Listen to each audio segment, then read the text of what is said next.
Hey everybody, happy Labor Day.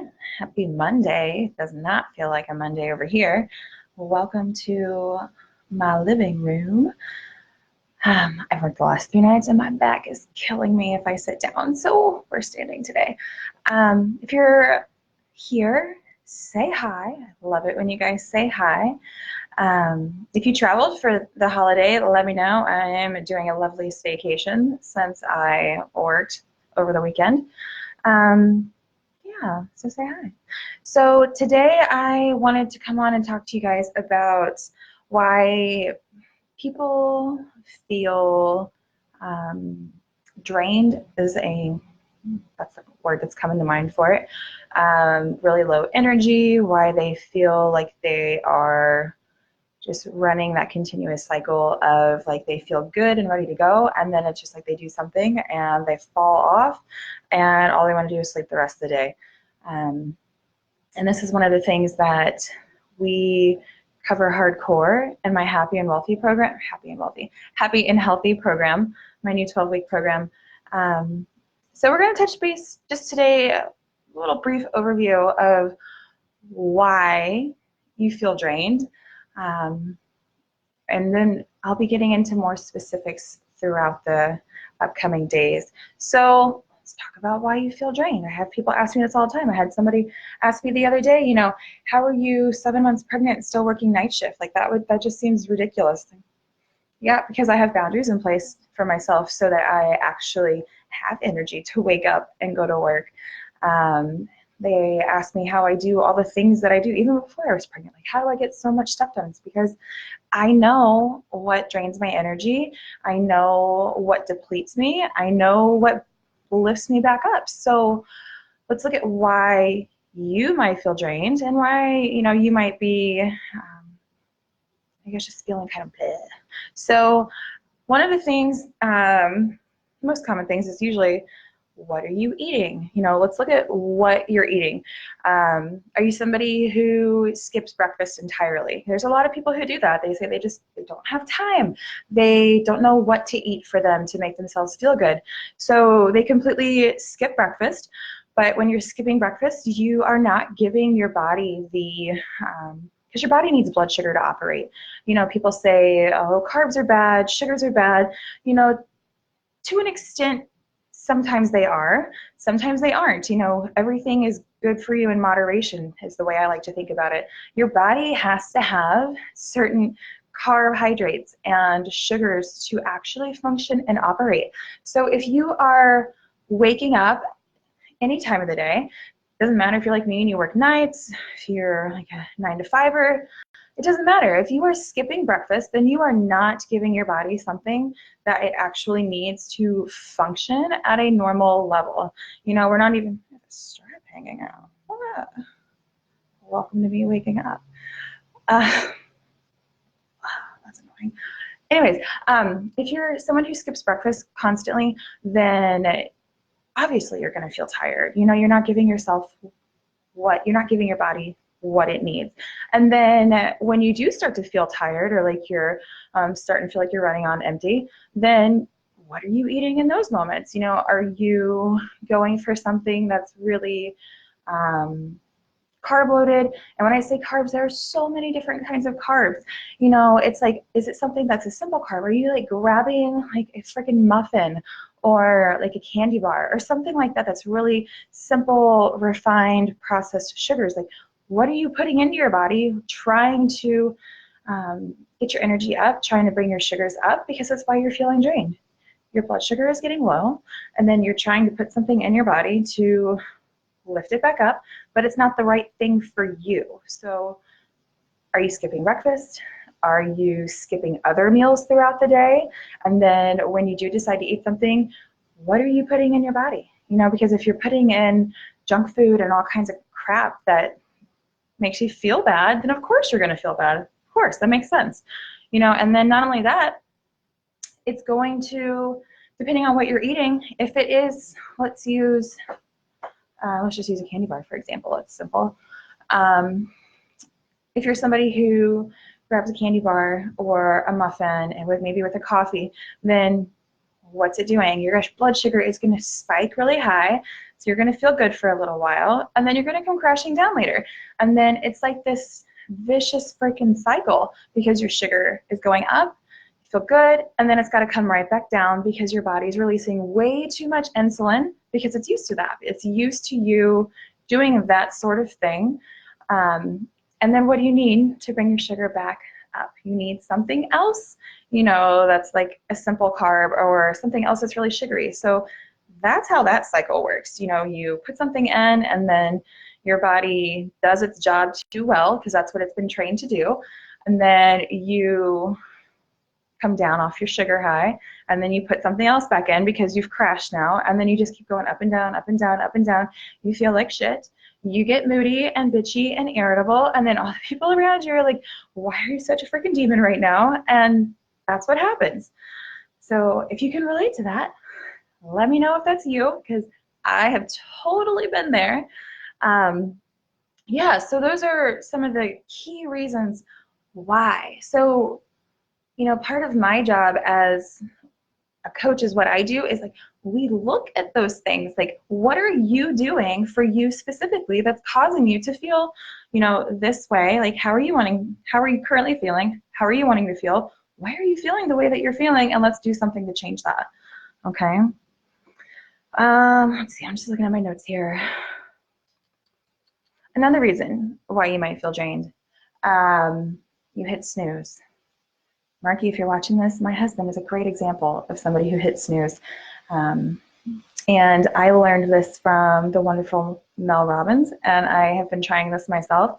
And basically, as you hit snooze, I'm probably gonna explain this in a really shitty way. I'll come back and talk about this more later. But basically, when you hit snooze, you are letting your body know it's okay to go back into your, you know, to go through another circadian rhythm. So you hit snooze, and then your body thinks it's going back to sleep, okay? But then it goes off, your alarm goes off again in 5 minutes.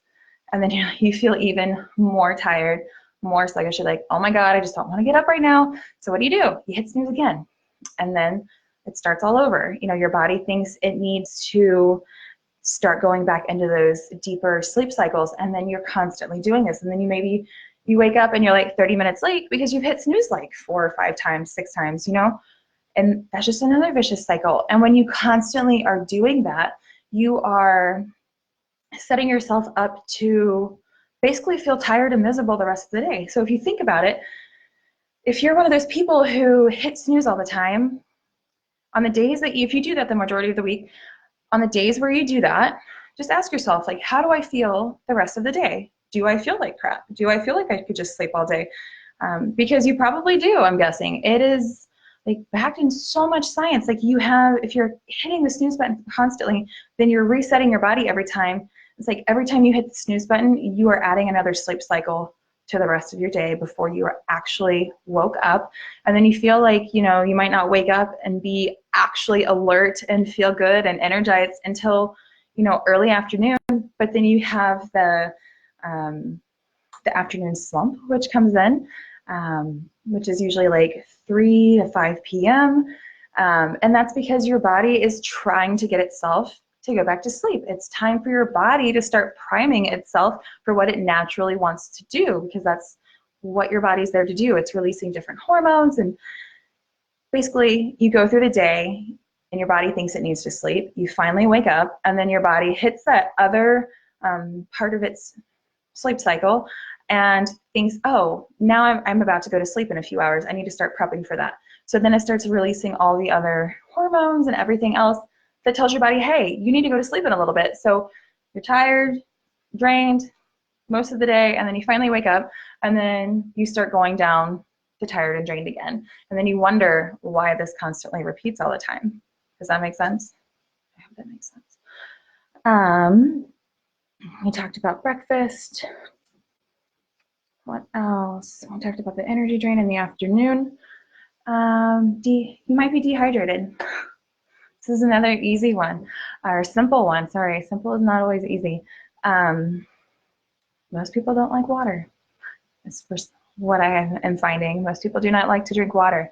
They think it needs to be caffeine, soda, tea, juice, anything besides water. And your body has to have water to survive. It's kind of like if you start feeling like you're hungry, then try some water. Or if you're somebody who reaches for the caffeine when you start to feel like this, then the caffeine actually mimics a sugar crash, which again starts that roller coaster. So something I found is if you're getting tired, it's probably because you're dehydrated. So ask yourself that. Is this one of the reasons why I feel so drained and tired all the time? Something else could be maybe your diet is lacking in certain vitamins and minerals. Because if you're somebody who, I guess not, doesn't eat healthily, but if you don't know and you haven't paid attention to what your body actually needs in order to function at its best, then of course you wouldn't know, what you're putting in. You wouldn't be paying attention to the things you're putting in. So this is a chance to get really curious with what you're putting into your body and how do you feel afterwards. Are you lacking in certain food groups entirely and certain minerals entirely, or is your body just not able to hold on to those things? So that's something else we can look at. Let's see. Talk about that. Oh, last couple topics here. And this is something that I've been working through for a while, is setting boundaries. This is a big one for a lot of people. They feel like they have to give their time away freely. They have to do it all the time. And if they don't give their time away and be a yes person to everything, then they are bad, or they are doing a disservice to other people, because putting other people first is the most important thing out there, and blah, blah, blah, blah, blah. Putting you first is the most important thing. It's just like when you get on the airplane, they tell you you have to put your oxygen on first before you can go to the next person. Like even if you have a kid, you put your oxygen on first so that you can help that little one or the other person. You have to take care of you when it comes down to it. Nobody else is going to do it for you. So if you're somebody who is constantly giving your time and your energy away, then of course you feel like you're tired. Of course you feel like you're drained. Of course you feel like you have nothing left to give. Of course, because you're setting yourself up for that. You are always winning the game you were playing. Always. So if you are setting really shitty, not so firm boundaries, then of course you're not going to have time to take care of yourself. Of course you're all the excuses in the world about how you can't, because you don't have the time, you don't have the resources, you don't have the energy to do it. So if you actually got real with yourself for a second, where are you giving away your time that you don't need to be? And then not even that, let's go a step further. Who are the people that you're spending your time around? Are you spending your time around, what's the word? People who suck your energy, like they're energy vampires. I can almost guarantee that there are certain people in your life who make you feel like shit when you hang out with them. They make you feel terrible about yourself. They freaking always criticize you, or they criticize the stuff you're talking about, or the actions you take in your life, or why you do this, why did you do that? I don't know, because it's my fucking life. I know that you have people like that. There might be people at your work who don't do their job, and then they expect you to pick up the slack, or people in your life who do the same thing. Or maybe you are just constantly giving, like you said, setting boundaries. You're constantly giving yourself to help somebody else because you feel like it's selfish to take care of you. It's not fucking selfish. You are not selfish for putting you first, and I feel like there is a stigma around people who do take care of themselves. It's like there's those people who look so polished on the outside, but if you really stopped and you thought about those people, because I can almost guarantee as well that there's probably those people in your life that if you took care of yourself, if you took time to do your hair and your makeup and have your nails done and have cute little outfits and whatnot, then you're like, well, I'm going to be like that person. And I don't want to be thought of like that person, because she always looks like, you know, she is just like so put together, but she's a freaking raging bitch on the inside when you talk to her, or she's constantly criticizing people or putting them down. And I don't want to be thought of anything like that person. You know, there are those people, but you have to also look at it with a grain of salt. Like, they do that. They want to look so perfect on the outside because they're trying to hide everything on the inside. Does that make sense? I hope that makes sense. I hope that clicks for you. Putting yourself first is not selfish. Setting boundaries that work for you is not selfish. Giving yourself what your body needs and what you want is not selfish. It is like the most honest thing you can do for yourself when you are being truthful about what you want, truthful about what you need. If you even have given yourself the grace to get clear about that, you know, it's not something you should feel guilty for. So that is one of the hot topics in my Happy and Healthy program. And it officially starts September 16th. I think the early bird, I can't remember all the dates specifically. I think the early bird special ends September 9th. And if you're wondering why I have an early bird, it's because you have to decide to take action for yourself. This is something if you follow I think I wrote an article about this, maybe I haven't shared it yet. But you don't take action, you don't make a decision until you have taken action on it. So the early bird is giving those of you who are committing right now, like, I'm giving you, like, I'm sending you love and happy vibes. It's like, here's what you get for showing up for yourself, okay? Let me drop that link for you. Go check it out, guys. And if you're not sure if this is right for you, I don't bite. This is me. I love talking to you guys. I'm one of those people who everybody always spills their guts to because I'm easy to talk to. I do not judge people.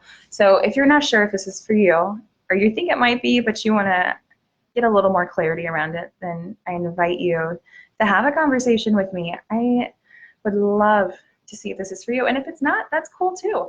I can, you know, if you need something else, I would be so happy to point you in the direction of something that would help you along your journey, because we all need or want different kinds of support in our life. So if this sounds like it's for you, great, come talk to me. I would love to talk to you. If it doesn't, that's cool. I can help you find something else that would benefit you more, you know, because there are other people. There are so many other opportunities available for you. You just got to get really honest with yourself and ask yourself, like, what do I want for me? What do I need? And what am I willing to do to get myself from A to B? Okay, so go check that out. If you have any questions, let me know. I'm here. Yeah, I hope you have a good Monday. Have a happy holiday and travel safe if you are traveling. Love you guys. All right, I'll talk to you later.